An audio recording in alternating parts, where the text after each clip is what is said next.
Hey, welcome to the Get a Grip podcast. A little different Get a Grip for you this week and kind of going forward. This is Full Swing Tonight with Get a Grip and Skratch. I'm Shane Bacon. You all know Claire Rogers as well from golf.com. You can check Claire out on social media as well at @KClaireRogers. You can read the Rogers Report that she does weekly on golf.com. One of my favorite people to have alongside me. And Claire, what we're going to do is we're going to spend a little time breaking down the Netflix show that we just consumed, Full Swing, of course, and we're going to go episode by episode. Today is episode 1, Frenemies. I wanted to just ask you about when you heard about the Netflix series, how excited you were. Obviously, I know you're very close with Dylan DeShare of golf.com as well, who's been a big part of the process and the production of this. But when did you kind of hear about this happening, and how excited were you to kind of get to watch it? I think I heard about it whenever they announced it. I didn't have an early, learning about it. Definitely at the Genesis last year, I heard about it because I think the cameras were there with Dan Rappaport. Yep.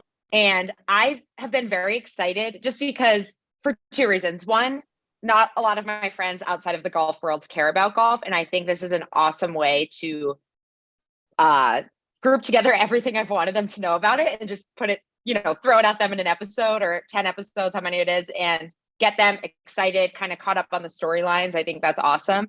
And I just think documentaries are awesome because growing up, you watch them in school and you see these historians who have dedicated their lives to, studying, Shakespeare, and they'll say, he was funny in this way. And now I'm seeing my friends do it, which is so funny, like the commentary on golf. So I'm really excited. And the first episode got me more excited. Even the first, 3 minutes, the intro showing kind of what to expect throughout the series, like my heart was going, I was ready for it. So, and I'm very happy that it's here. And it's the best couple of weeks of the year where I feel like everybody in golf is kind of together at the Waste Management, at the Genesis. So I'm feeling good about it. What about you, Shane? Yeah, I mean, a similar timeline. I mean, I'd heard it rumbling. Obviously, I mean, all of this is on the back end of F1 and what we saw with the success of Survive to Drive. And that show was so great and happened at such a great time, obviously, for Netflix, not so much for society. It happened, obviously, during the pandemic. And so we were all looking for stuff to consume. My wife and I consumed it. We got into F1 for a short amount of time. I mean, that is the one thing I do want to talk to you about as we get deeper into this series is how is this going to attach golf fans longer than just watching the Netflix series, right? But you said getting excited. This whole episode 1 opens with this massive preview of what's to come for the season. And you get, clips of Ian Poulter talking about what a crazy year to do this in, obviously with PGA Tour and Live going on. And something that you felt early into the episode was rumblings of Live, because if you remember, Claire, early in 2022, we didn't know Live was going to be a real thing midway through the season with real names and real players and tournaments and big money. We just thought it was an idea. And they hinted at that as it kind of built up to Rory kind of exploding on the scene at the end of that preview. I think, and Ian Poulter said it, you could not have picked a better year to make a documentary on golf. It is, these storylines are just incredible. And you start to see it in the first episode with interviews of Jordan talking about, these outside leagues kind of coming in. You see Brooks, players who ended up going kind of not yet being interested to then eventually we'll see them get interested, obviously, because they end up going. So that's going to be really interesting to watch it unfold for sure. So episode opens Jupe Life right out of the gate. I was very excited about that. We got like just a drone shot of Jupe Life where golf happens these days. And then something that I'm going to pay a lot of attention to, Claire. I pay a lot of attention to this in life in general, but who drives and who rides. And so obviously the episode is Frenemies and it's about Jordan Spieth and Justin Thomas, and JT was driving, Spieth in shotgun. Just, again, find little things like that interesting. That surprised me also because Jordan's a dad. So I just expect that he's going to always have the driver's seat. But I don't know who's technically older. Who knows? Another thing that I noticed that was a little kind of like that is I will always notice the calluses on Jordan Spieth's hands from practicing when he FaceTimes JT from the parking lot. I'm not looking at the FaceTime. I'm looking at, I don't know how it ends up in the front of his knuckles, but I'm like, there it is again. We always see those things. This is like your veneer thing that you've talked about Yeah. on the podcast before, where you can always tell if someone has veneers early. By the way, I do need veneer watch from you throughout these episodes. So if someone pops sure. up that you really can tell have got teeth replacements, I need you to shout that out. But yeah, JT driving, and obviously this episode's whole build-up and entire ethos was about this relationship between Justin Thomas and Jordan Spieth and how successful they've been when they were younger. And part of the segments later, we're going to talk about things you learned. I think a good reminder to people that don't know much about golf or understand a lot about golf is, you know, Jordan Spieth and Justin Thomas are quote unquote equals now. And I think some would even give the edge to JT in terms of the talent in 2023 in terms of professional golf. But JT was this guy that was chasing Jordan Spieth throughout his life. You know, I mean, this is a guy that in the NCAAs, I mean, Jordan's asking for Justin Thomas, right? I mean, they really have battled it out in so many instances, in so many situations, yet they're best friends. This is a guy that's his best man in his wedding. You know, you obviously saw the phone call you mentioned with the Callises when he was talking about best man speeches. So I thought they did a good job of setting up that relationship and reminding everyone that when you're a professional athlete, you see these people throughout every walk of your life. You see them as a 10-year-old, a 15-year-old, a 20-year-old, and now near 30. They are always going to be facing off and they're always going to be battling outside of the friendship. Yes. And those who follow golf closely have seen that photo of JT and Jordan at a junior golf event where they're kind of perched up under a sandwich photo. Yes. Sandwich photo. And if that hadn't made it in there, it really had to, because that's just, and then there was another one of them. I think they were wearing gray or something, but that just shows, yeah. And JT is an only child. So this has been a brother to him truly throughout his entire life, Great which point.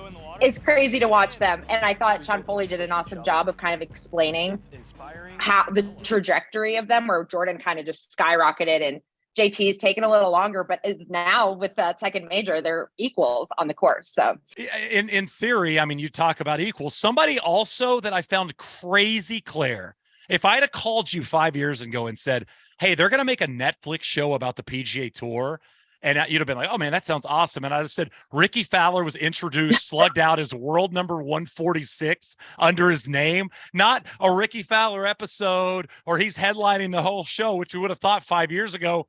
He had this lonely little line under his name about world 146, obviously talking about Jordan Spieth and JT. I did like it in a way though, because it reminds us of how quickly this stuff can go away. I mean, Jordan Spieth went through this a couple years ago with his golf game when he just basically lost his ability to play and he was dropping well down the world rankings. And now we've seen that with players like Ricky Fowler. But, you know, Ricky jumping in there and talking about that relationship, and then we getting a throwback to SPK 16. I mean, we got a lot of like old meme stuff from early Twitter days.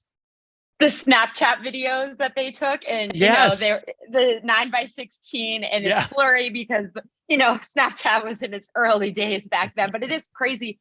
That's something I've also just can barely wrap my mind around when I'm writing a recap of a week. It's so hard for me to say, okay, here are 5 things I want to focus on. And although I've only seen the first episode, it's crazy that the Netflix people were able to just summarize this so well and get exact sound bites from these very specific moments and throw it all together. I just can't even wrap my mind around how well, at least in the first episode, they were able to do that. Golf nerdy thing.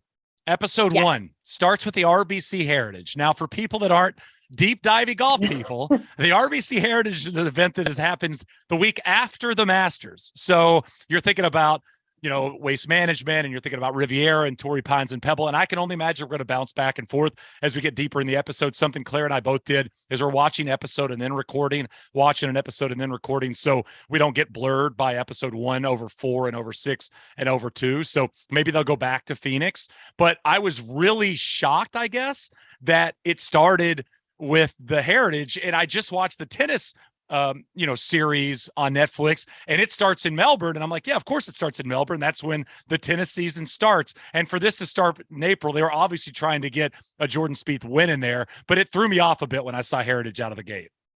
Right. Should this have started in Hawaii? I don't know, but I do think it's great to start out with a friendship. I think that'll get people who don't really care about golf, but want to watch this, I think, kind of interested. And now they have these characters, but I think if you're walking away from it and you don't know golf, you're coming away and being like, okay, JT is the guy I want to follow. Spieth is great, but it was a JT episode, I think, more than a Spieth episode, because we got that win out of him at Southern Hills. You get the JT major, obviously, and that being, Yeah. the big win of his basically since 2017. I mean, I think they did a good job of kind of laying out the careers, to your point, with Sean Foley talking about Spieth bursting on the scene and winning. I mean, I remember having dinner with Justin Thomas in Phoenix years ago, and I think he'd won one CIMB, and he was a guy that could walk into any restaurant, any store, and nobody knew who he was, just looked like a young guy. And now he's getting noticed walking out of a CVS after he's buying allergy medication, which I'm sure we'll get into the CVS part here in a bit. But what were your big kind of takeaways out of the gate? Because it was a setup. It was talking about the friendship. They were flying. I think they were drinking beer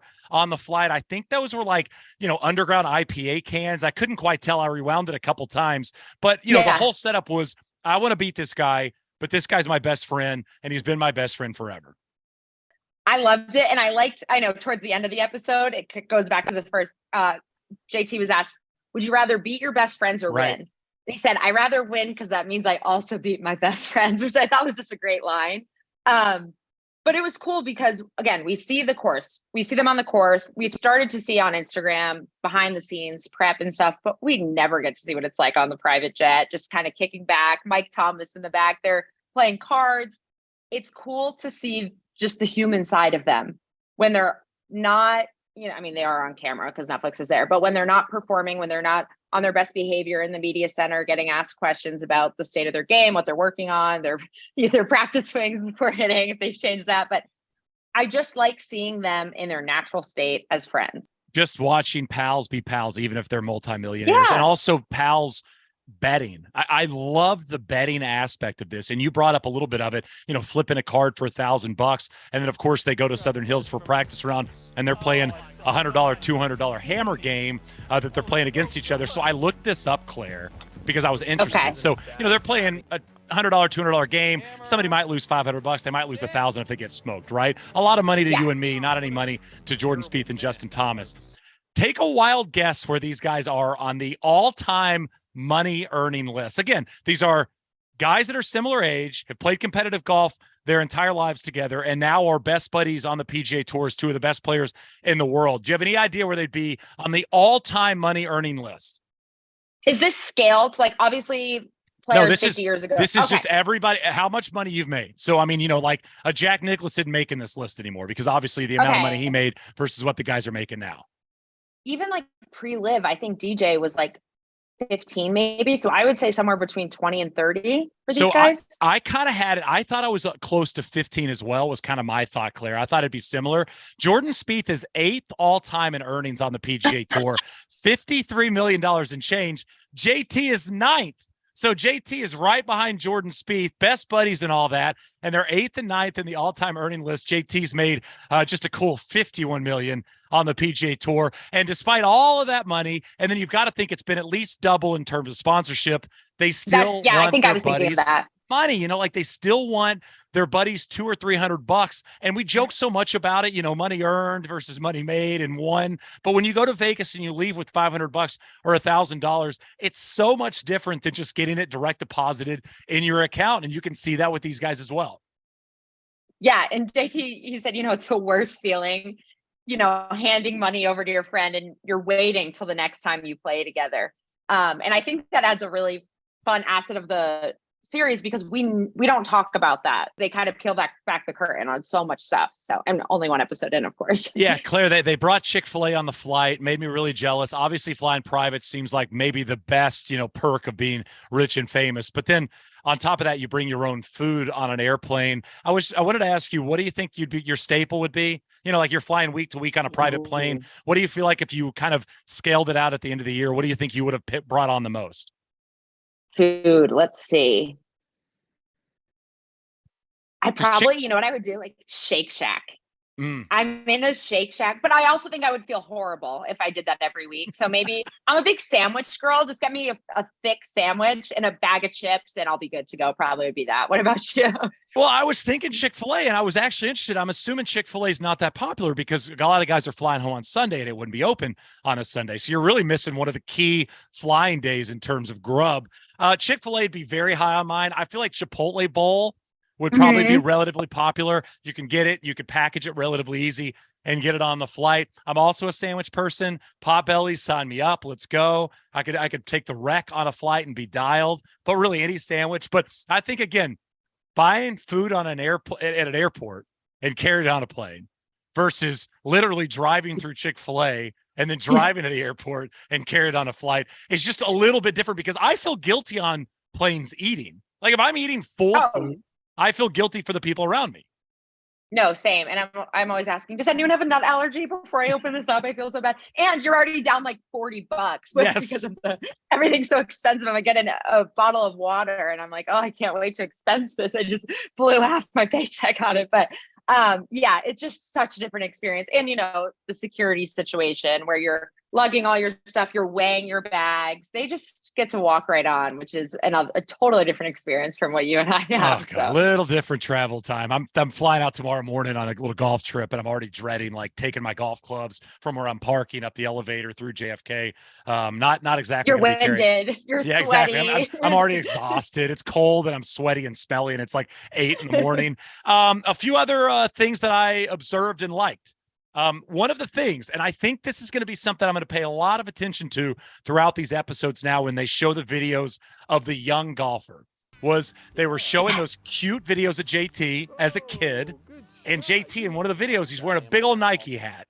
And I was looking at how many little odes or nods to Tiger popped up in those videos. And I saw 2 from JT. One was the Nike hat he was wearing, and the other one, there was a photo of Jordan Spieth and JT standing next to each other, and JT had the mock turtle on. I mean, these are all inspired by Tiger Woods, right?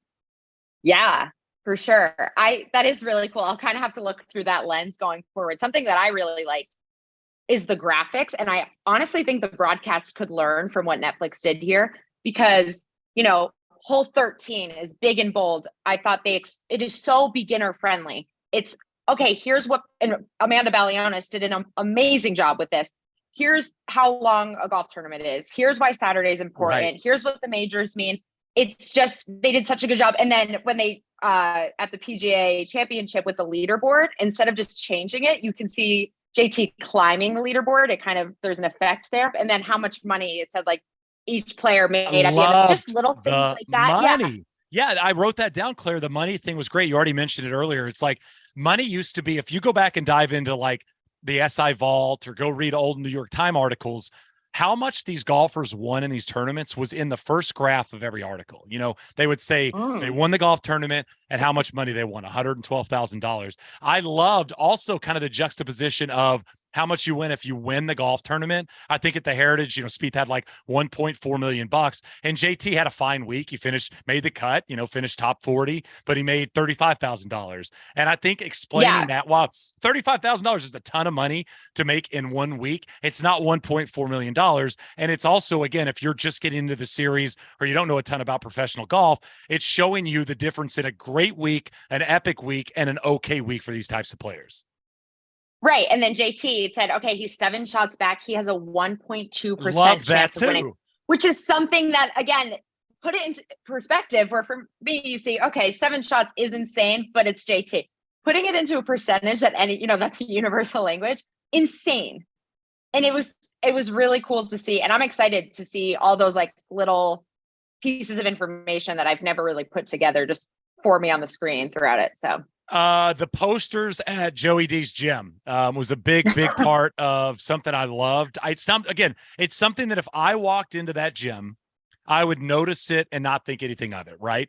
You might even make fun of it. You might even think it's silly that they've got all these posters next to each other about DJ's accomplishments and Justin's accomplishment. But the little note JT said about having to do abs and look at DJ's poster at the entire workout in 2020 about being the #1 ranked golfer in the world, and then thinking to himself, I need to add more posters. One of the few whiffs I felt like in this episode was I thought it would have been cool at the end of the episode to revisit the gym and show the poster from the PGA Championship win, because obviously it would have been made. But I love I love those little motivational tools from these guys.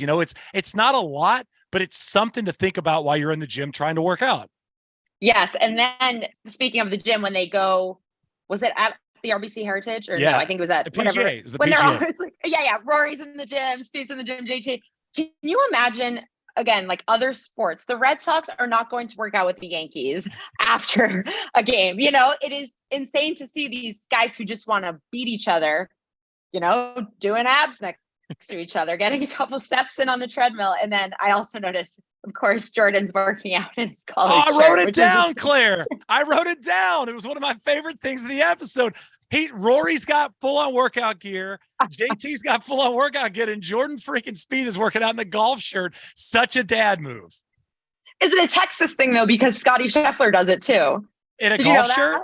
Oh, yeah. I follow his trainer on Instagram. He works with Ryan Palmer, too, and he's always got a collared shirt and gym shorts. It's a great look. Oh, goodness. The working out thing was so great. And, people talk about this with tennis a lot where, you're going out on court and it's, Federer, Nadal, and it's the Aussie Open final, and they have to warm up together. They're hitting balls back and forth with each other to warm up. And, the same thing as your Red Sox Yankees analogy is great. They're not going to the gym after and working out. This past year, I got an opportunity to host the Zozo Championship in Japan, and they have a host hotel there for all the players. And normally on these international trips, it's a little bit different than a domestic trip where they might get houses or rentals and things like that. Most of the players stay at the host hotel, and I would go down in the morning to the gym. Hideki'd be down there working out. You'd look to the right and it would be, Sam Saunders would be doing the elliptical, and you look to the left and Brian Harmon's doing abs. And it was just such a funny thing. And I almost feel like the tour could lean into like the gym cam to their trailer and just have like a feed every day. Like, what are these dudes doing? Because I would just have an open tab of it. Yeah, exactly. I think Bandon Dunes has a camera like that always shows the weather there that's live all the time. I would be totally in on a workout trailer 24/7 video of what's going on with the tour guys. For sure. I totally agree. That would be incredible. We got to email someone after this. We'll just say, hey, we've got this $1 million idea. And here's what we're There'll be 72 people will watch this feed. Max. That's the maximum amount of people that you can get. But can you sell it to a sponsor? I think it would work. We'll talk to our buddies at Skratch on the back end and see what they're thinking. Claire, I want your thoughts on the whole CVS experience with JT. Just the entire loved it. Not feeling good going to CVS, that whole thing. So I had forgotten, or maybe I didn't know that his voice, he wasn't well. Totally forgot. That week. I had forgotten. I wonder if they had to logistically be like, all right, we're going to come in and film. Everybody clear out, because you would imagine that more people besides that guy just come when he said, hey, Justin, great to see you. Good luck this week, would have recognized him. But I did love just like the little, oh shoot, his card's not working. So great. And like the worst noise in the world when you're ready to get out of CVS is like, card error. And it's just like, okay, these little things happen to everyone. It doesn't matter who you are. But yeah, him roaming the aisles, and you can hear the pharmacy going on in the background. I also wondered, is he usually the one going to CVS? Do you think somebody goes for him usually during those weeks and they kind of wanted to, I don't know. What do you think? I think years ago, I thought that people that were this famous were more likely to have somebody go do that for them. And I don't think that's the case anymore. I think these guys on a week-to-week basis, outside of Tiger and probably Phil, I think these guys are probably going to CVS on their own accord. They're probably filling up gas themselves.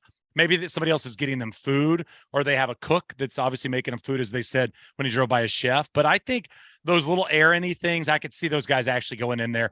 So Claire, one thing that I probably pay too much attention to in my life that I wish I didn't pay enough attention to. When I play golf with people, I always know where everybody's at in terms of their score. Again, I wish I didn't know that. I wish I didn't have that in my head, but I can always tell you where you sit, especially in a tournament. I always know. That's why we can't play together. Yeah, it's just always up here. I just hate it. I wish I could focus a little bit more on what I'm doing. I always know if you have your golf glove in your back pocket post round. So if we go to lunch or if you're at the bar, I can always notice that. And I'm leading all this to this. One thing media members do far too often, and I'd say caddies do this as well, is they leave their credential on for far too long. So that credential will stay on their neck as they go to dinner, as they go to the bar after, when they're walking into their hotel room. JT. They just wear it in the shower. They just never take it off. JT had his credential on walking into CVS, and then they cut the next cut. he'd taken it off. So you could tell somebody was like, yo, your credentials on. So he ripped it off. But even top 10 golfer in the world is rocking the credential going into CVS after the round. So even they can run into that issue. I will say, because I do that, I don't think I wear it to dinner. Maybe I do. I just misplace things when I'm on the road. Like, it's my job. I'm like, is it in the car? Is it in my backpack? If it is on me, I know that I cannot lose it. But I know I can't really defend it because you look like such a loser. Oh, it's so great. It's so great. I mean, like every time you go to dinner, if you're at an event and there are 7 or 8 buddies meeting for dinner and they're all in the golf space, inevitably one of them will show up with the credential on and you're like, who's going to say it? Who's going to say it? And it's always me. It's like, says, hey man, sick dude, do you work in golf? Yeah. You don't need the range access here at Chipotle. You can take that off. It's fine. We're good to go. But I did notice that from JT. Obviously they had the Spieth win at the RBC Heritage, which I thought was smart to set that up. I'm always shocked by the tartan jacket. Like, it's always shocking to see that many men standing next to each other with a tartan jacket on. You're like, did you guys lose a bet or something? And then also, like, what is that? When does he wear that jacket? You know, because he won a green jacket at Augusta. Now he doesn't get to have that at his house, but maybe he has a replica or something. I just feel like, no knock to the RBC. I love that event, but I just don't feel like the tartan's getting a lot of play. Right. Maybe Christmas Eve dinner. Oh, nice call. Sure. Could you? You're going to like. Sorry. No, I was going to say, could you wear it to church on Christmas Eve, or is that too much? No, I think you could. I think you could, because there are grandfathers, 70-year-olds wearing that type of thing, so they might like to see a young guy rock it too. But yeah, it is a nice little thing, because you can't have the green jacket. You wouldn't want to win the Masters and then go on and to win the RBC Heritage, because then it is definitely not getting worn because they have the green jacket instead. You get the green jacket for a year. If you remember when Spieth won in 15, he went to RBC. He was like, he'd signed up for the event. He didn't pull out, and he shot something stupid in the first round, like 65. You're like, this dude's going to go jacket.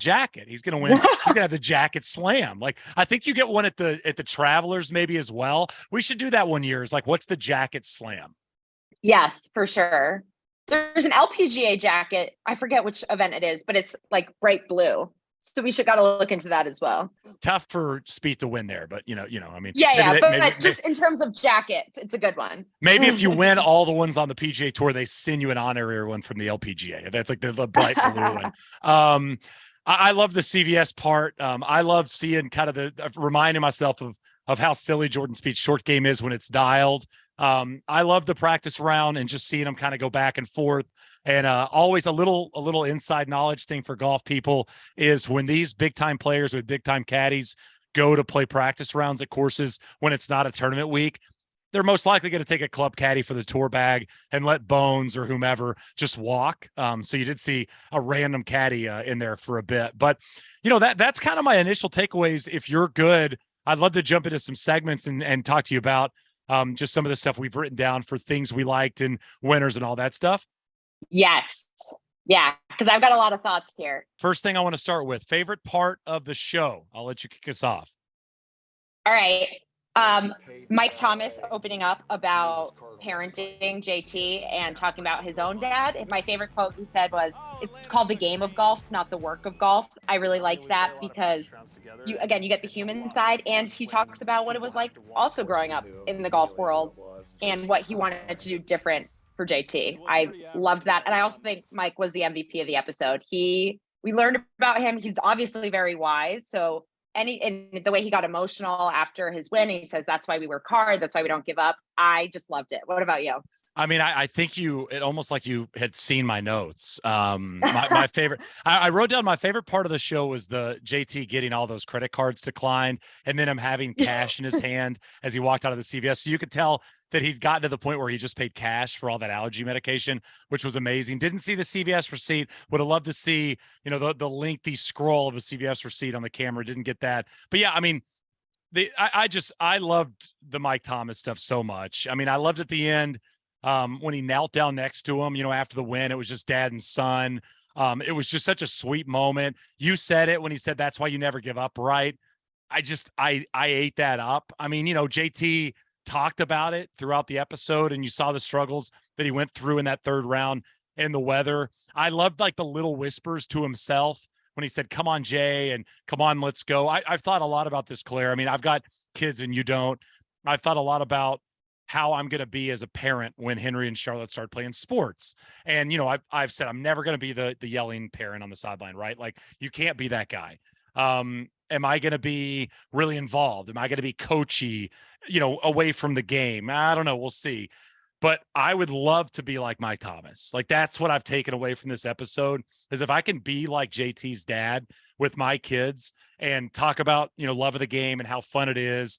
And he's so patient, and he's so, he just seems like such a great presence to have around you when you're going through stuff. Even when JT was on the range, you could see he was really struggling. I loved all of the Mike stuff. And I almost feel like, in a weird way, this episode could have been Mike and JT, and it might have even played better than Jordan and JT. Agreed. And it says so much that the first person to hug JT when he wasn't his fiance, and no respect to the fiance, but it was his dad. And they just have this incredible relationship. And Mike's ability, we talk about players' abilities to go from the course to home, but Mike's ability to go from coach to dad of this world-class player is just insane. And as you said, at night on the range, he's getting frustrated. It's time to just stay positive and give him these, good thoughts going into the next day. It was so awesome to watch. I am a huge fan of Mike Thomas after this episode. And no surprise here, Claire, my winner of the episode, Mike Thomas. Just loved it. Like we said, the home videos, the measurements in the bag room, just the presence, everything we've already said. He's my winner of this episode. Episode 1, Frenemies. The winner goes to JT's father, Mike Thomas. Who is your winner? Also Mike Thomas, but my MVP was Amanda Balionis-Renner, because she explains golf in a way that someone who has never picked up a club or watched golf will understand it. And I think it takes a special kind of person to do that when you're so inside golf. I thought she did an amazing job. All right, so then we're going to transition to slightly more negative. Who is your loser of the episode? The episode name. Frenemies. Didn't love it? Well, and I don't like to present a problem without a solution, and I don't know what else I would have called it, but I just think, I don't want to say tacky. If you're going to watch it in 10 years, I want it to be kind of a timeless thing. And that feels a little online and modern and like TikTok-y almost, if that makes sense. But I think it was fine. So what about you? Mito Pereira. I mean, hey, listen, I love Mito, but that's a tough edit. That's a tough cut for him. They dip into the guy and he hits the worst swing of the entire year in golf.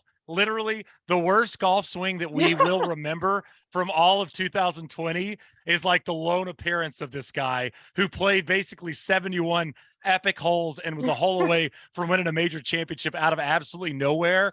And for the people that aren't big golf people, the PGA Championship was pretty sleepy this year. It was a real big dud up until like the last, 7 holes.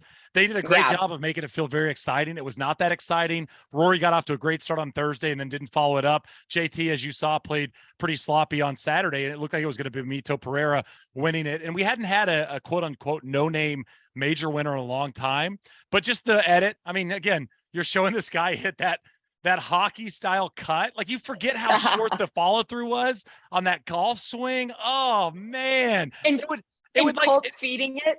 Yeah. The Colts giving the play-by-play. By the way, that was one of my favorite parts of the episode, was JT asking Colt for do you have a monitor?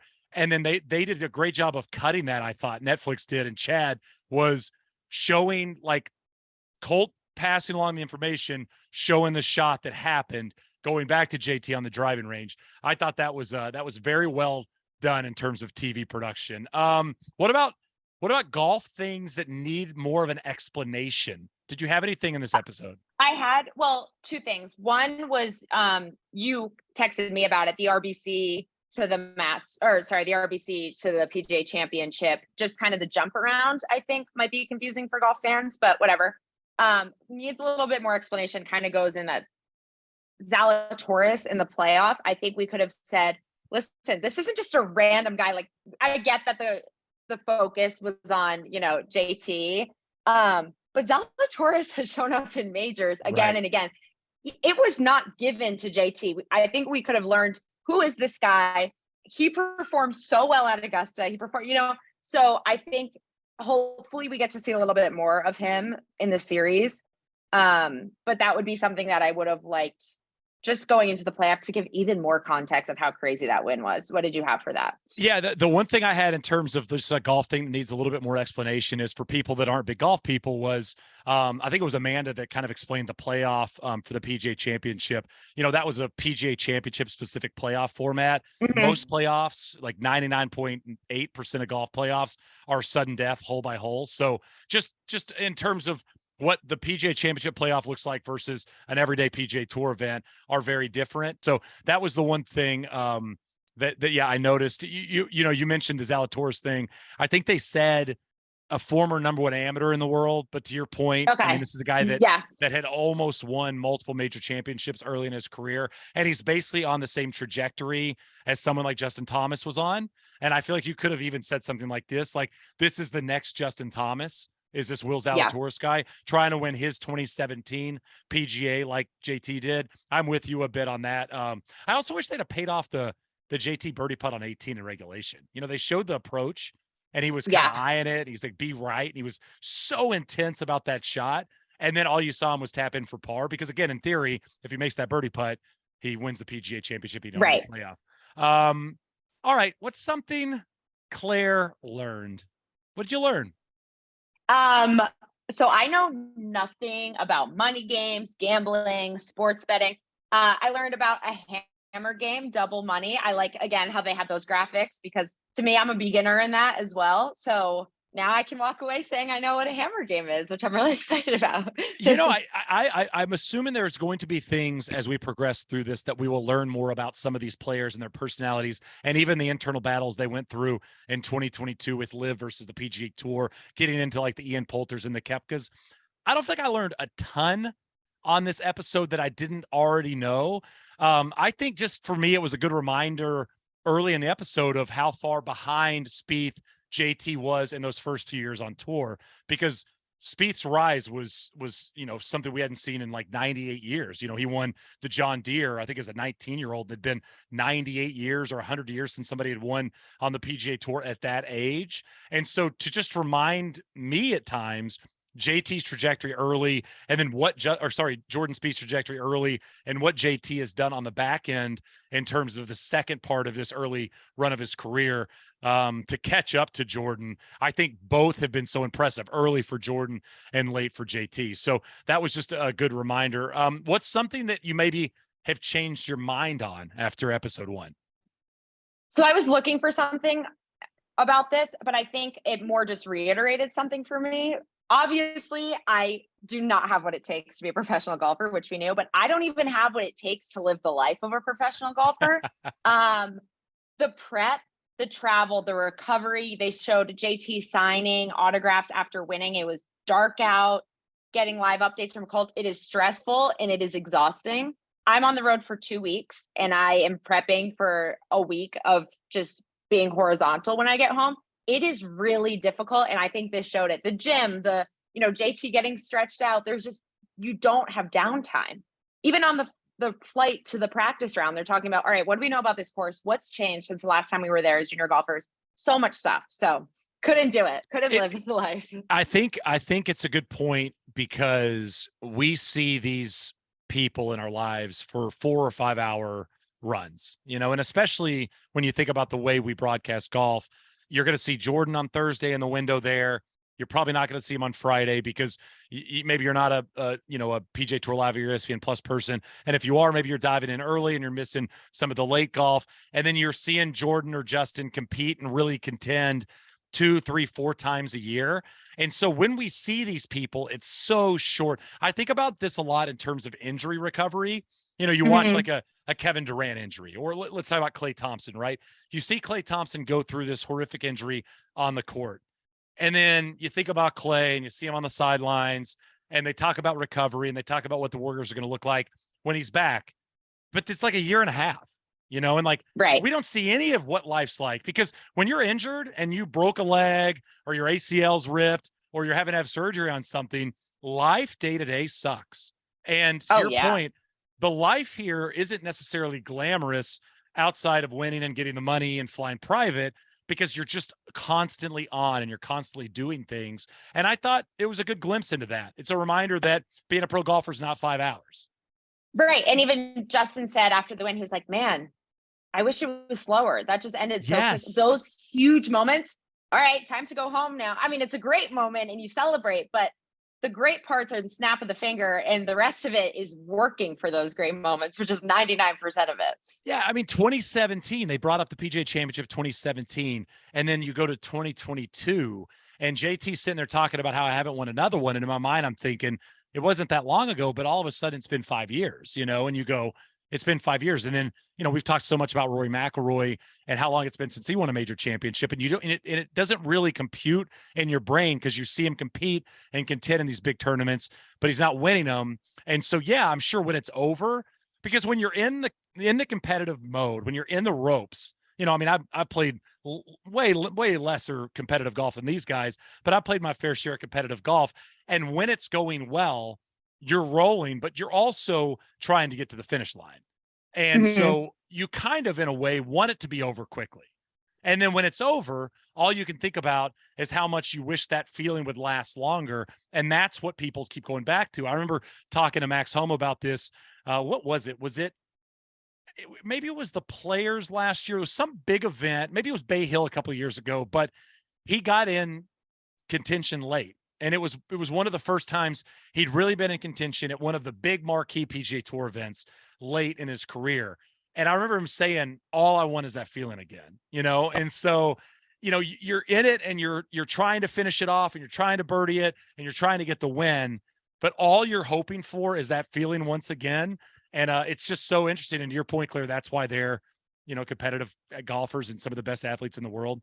And most of us are not, Exactly. I changed my mind on Mike Thomas. I've always liked Mike fine. I got to be honest. I've been cynical at times, a little bit about just simply like the hovering and coaching. And I remember we went through a phase maybe a year and a half ago or something. JT needed a new set of eyes on him and his golf game. That was a big thing on social media. This was a big win for Mike. And now I completely understand that relationship even more. And I respect the hell out of that relationship. And again, being a dad, I cannot even comprehend how you could kind of balance those two things between dad and coach and understand when to be one versus the other. So my respect level for Mike Thomas went way up, and it was already relatively high. Yeah, he's the best. I hope I see him this week at some point. And it's just, I don't know. And I think a lot of parents, I'm not a parent, but you see them, and I wonder, parents of players on tour even who don't have that, but Mike does. So it's very special. I don't think that's how all parent-child relationships look like in professional sports. So JT, you're very lucky. Very, very lucky. Mike looks awesome. All right, last segment for episode 1. What you think average golf fans are going to get out of this episode, Claire? So I kind of was viewing this from the lens of like my sister, who has absorbed a lot of golf information because she's around me, but doesn't particularly care to watch. Like, she maybe tunes in to late Sunday on the majors, but doesn't care to know, what Bo Hoster shot on Thursday at the Valspar Championship. This is going to kind of just take out the big moments for you. And so maybe they'll say, I know there's a Joel Damon episode, or this one. Okay, JT, I didn't know much about him, but now he's leading this event, maybe 6 months from now. I know he has that cool relationship with his dad. So now I'm going to tune in. So I think the storyline of friendship and parent-child relationships, just seeing that, is going to make beginner people who are just being introduced to the game care a little bit more about it. And again, the basic knowledge of now they can say, Amanda explained perfectly what this, and this means. Now I can watch and not feel like I have no idea what's going on. Yeah, I think I took away from it in terms of what maybe somebody viewing that doesn't know anything about golf or doesn't know much about golf would take away from it is just how special these two guys have been to golf. since they were really, really young. I think about LeBron. I've talked about LeBron James on this podcast a lot. And no matter if you love LeBron or hate LeBron, I think the respect level for LeBron and what he's done with his career, considering the expectations put on his shoulders, when he was in high school and he's on the cover of Sports Illustrated, and his games, his high school, were being broadcast on ESPN and ESPN2, and then to live up to that expectation and surpass it. And you look at these two guys, and they showed such good imagery of them competing in college and in junior golf, and them talking about being the number 1 and 2 ranked junior golfers in the world. There are random instances of players finding games late, late being they're 18, 19, 20, and then they learn how to play and they go out there and really can play and they can win professional golf events. But to me, the exceptional athletes are normally exceptional from basically birth. And these are two exceptional athletes. The reason Netflix started this series with Jordan Spieth and Justin Thomas is because these are two American golfers that are the face of the PGA Tour right now, alongside a Rory McIlroy and, a few other names you could throw out there, John Rahm. These are the two guys that have been the face the last 5 years and will be a big part of the face over the next 5 years. And the reason they are the face is because they've been the face of their generation of golf since they were kids. And I just felt like it was cool to see that, progress through and play through the episode. It's not just about what happened last year, but reminding people that what happened last year is because what happened when they were, 15. Yeah. And I feel like I just keep smiling talking about it because you and I have dedicated we're still young, but our lives to this sport. I love the game of golf. I love watching it. I love the storylines. And I'm so excited that other people are going to get to experience it, because I feel like I don't want to say like an honor or privilege, but it's an awesome thing to be able to know about and be excited about. And I just can't wait for people who, maybe are just scrolling Netflix and say, oh, this is new, to kind of get into, oh my gosh, this JT and Jordan thing is pretty awesome. And there's a lot more where it came from too, like you said, of growing up together and even other players. So it's gonna be good. A couple things. If you're listening to this episode and you are not a big golfer, you watch the episode, you're into it, with the help of our friends from Skratch. So thank you guys at Skratch for this. Go back to the 2015 Open Championship with Jordan Spieth and watch the putt he made on the 16th hole. I've talked a lot about that over the course of my professional career as one of the great shots that I'll forever remember. He didn't even go on to win that tournament, but he had a great chance to really make incredible history by doing so. That putt he made at the 15 Open is a microcosm of what Jordan Spieth has been in professional golf. Go back to the John Deere bunker hole out when he won his first professional golf tournament. There's always been magic in Jordan Spieth's hands. And then for Justin Thomas, because JT's a guy that is routinely considered the best ball striker and shot shaper in all of professional golf. Good reason being that A, he's really talented. B, he's very good friends with Tiger Woods, who's like the best of all time at that. Go watch the tee shot when he won the Players Championship. What was that, 2021? That's right, yep. Right? 2021. Yep. So 2021, go watch his tee shot on the 18th hole. He hits this crazy hooking 3-wood down the left side of the fairway. Mere mortals would never take that line. I don't think JT even wanted to take that line, but it gives you a good idea of what these guys are great at. And so hopefully by watching that, if you haven't seen much about them or you don't know much about their abilities outside of what you saw on the episode today, hopefully that can just give you a little taste of what they're all about and what they're able to do when they're in the heat of the battle and they're doing the things that they're great at. So just a couple things to check out if you can. Claire, I appreciate this. This was a lot of fun. Frenemies, episode 1 down. Multiple episodes to come. So come back to this feed and you can check out our next episode. We'll be doing this for every single one of them from the Full Swing series on Netflix. This was Full Swing Tonight with Get a Grip and Skratch. I'm Shane Bacon. That is Claire Rogers. Make sure you check out all of Claire's work at golf.com. She's very funny. She's very entertaining. She's very smart and she writes great. So check out all of Claire's prose there and always worth your time. Thanks, Claire. Thank you.